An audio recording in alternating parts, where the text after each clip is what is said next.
ফিরে আসুক। আমরা চাই সদ্ভাবনা, আমরা চাই ভাইচারা, আমরা চাই একত্রিত থাকুক। রাজনৈতিক পতাকার নিচে বিজেপি এবং টিএমসি তারা বাইনারি পলিটিক্স করে মন্দির মসজিদ রাজনীতিকে 2026-এর আগে আবার নিয়ে আসতে চাইছে। এবং সেই কারণে কেউ বলছে বাবরি মসজিদ করবো, কেউ বলছে আমরা বাবরি মসজিদ ঢুকবো এবং আমরা রাম মন্দির করবো। আমার প্রশ্ন, পশ্চিম বাংলায় যারা হিন্দু মুসলমান আছেন তারা জানেন কংগ্রেস রাজত্ব চলে যাওয়ার পর পশ্চিম বাংলায় কারখানা নেই। এই কারখানায় হিন্দু মুসলমান চাকরি করতেন। আজকে হিন্দু মুসলমানের বাড়ির ছেলেরা মেয়েরা তারা আজকে বেরোজগার, তাদের কাছে চাকরি নেই। এ ব্যাপারে কেউ বলছেন না, বলছেন কি মন্দির করবেন, মসজিদ করবেন। আমার প্রশ্ন, যে সুপ্রিম কোর্টের রায়ের পর রাম মন্দির বাবরি মসজিদ নিয়ে কোনো কথা বলার আর কোনো জায়গা নেই। যে যার অন্তরের বিষয়, মুসলমান সমাজ তাদের অন্তরে বাবরি মসজিদের ইতিহাসকে তারা রাখছেন, শ্রদ্ধা করেন। সুপ্রিম কোর্ট 5 একর জায়গা অ্যালট করেছিলেন বাবরি মসজিদের জন্য। তো বাবরি মসজিদ প্রথমে জায়গায় অন্যায় নয়। আবার হিন্দুরা তারা রাম মন্দির করেছেন।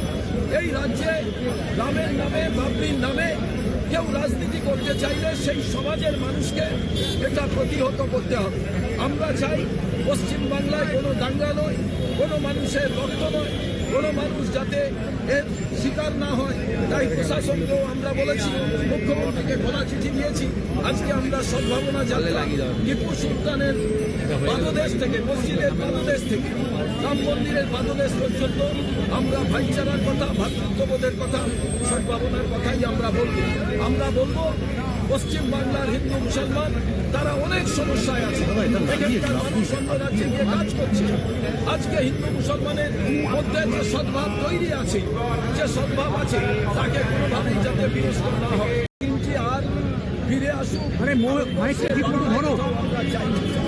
আমরা চাই সদ্ভাবনা, আমরা চাই ভাইচারা, আমরা চাই একত্রিত থাকুক। রাজনৈতিক পতাকার নিচে বিজেপি এবং টিএমসি তারা বাইনারি পলিটিক্স করে মন্দির মসজিদ রাজনীতিকে 2026-এর আগে আবার নিয়ে আসতে চাইছে। এবং সেই কারণে কেউ বলছে বাবরি মসজিদ করবো, কেউ বলছে আমরা বাবরি মসজিদ ঢুকবো এবং আমরা রাম মন্দির করবো। আমার প্রশ্ন, পশ্চিম বাংলায় যারা হিন্দু মুসলমান আছেন তারা জানেন কংগ্রেস রাজত্ব চলে যাওয়ার পর পশ্চিম বাংলায় কারখানা নেই। এই কারখানায় হিন্দু মুসলমান চাকরি করতেন। আজকে হিন্দু মুসলমানের বাড়ির ছেলেরা মেয়েরা তারা আজকে বেরোজগার, তাদের কাছে চাকরি নেই। এ ব্যাপারে কেউ বলছেন না, বলছেন কি মন্দির করবেন, মসজিদ করবেন। আমার প্রশ্ন, যে সুপ্রিম কোর্টের রায়ের পর রাম মন্দির বাবরি মসজিদ নিয়ে কোনো কথা বলার আর কোনো জায়গা নেই। যে যার অন্তরের বিষয়, মুসলমান সমাজ তাদের অন্তরে বাবরি মসজিদের ইতিহাসকে তারা রাখছেন, শ্রদ্ধা করেন।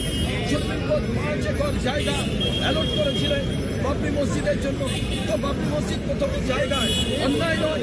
আবার হিন্দুরা তারা রাম মন্দির করেছেন।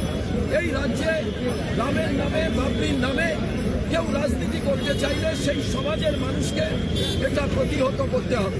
আমরা চাই পশ্চিম বাংলায় কোনো দাঙ্গা নয়, কোনো মানুষের রক্ত নয়, কোনো মানুষ যাতে এর শিকার না হয়। তাই প্রশাসনকেও আমরা বলেছি, মুখ্যমন্ত্রীকে খোলা চিঠি দিয়েছি। আজকে আমরা সদ্ভাবনা যাত্রা টিপু সুলতানের পাদদেশ থেকে, মসজিদের পাদদেশ থেকে রাম মন্দিরের পাদদেশ পর্যন্ত আমরা ভাইচারার কথা, ভ্রাতৃত্ববোধের কথা, সদ্ভাবনার কথাই আমরা বলবো। আমরা বলবো পশ্চিম বাংলার হিন্দু মুসলমান তারা অনেক সমস্যায় আছে। এখানকার মানুষ অন্য রাজ্যে গিয়ে কাজ করছে। আজকে হিন্দু মুসলমানের মধ্যে যে সদ্ভাব তৈরি আছে, যে সদ্ভাব আছে, তাকে কোনোভাবেই যাতে বিনষ্ট না হয়।